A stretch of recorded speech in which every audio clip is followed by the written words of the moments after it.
салому алейкум дӯстони меҳрубон ва хоҳарони азиз, духтаракони зебо.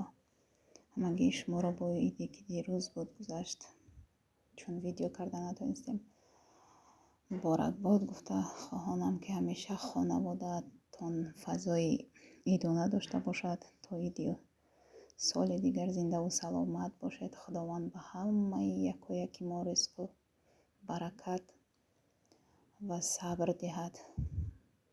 имрӯз хостам як куртаи оддӣ барои даруни хона, чун мо нағз мебинем калтак бошад, сабукак бошад ба даруни хона. духти ҳамонро каму беш видео кардам, чун шароити ҳамаи ҷошро видео кардан надорам. ҳамонро хостам ба шумо нишон диҳам. марҳамат тамошо кунед. агар барои ин гуна куртаҳоро духтан шарт нест ҳамаи мо дузандаи номӣ бошем, чун агар як мошина дошта бошем ҳама метавонад ин чизро барои худаш дар даруни хона ва баъзеҳо ба берунам мекушанд. ин чиз сабукак, ҳозир вақташ сезон паплин, штапел, гребишин. хостам ҳаминро ба шумо нишон диҳам.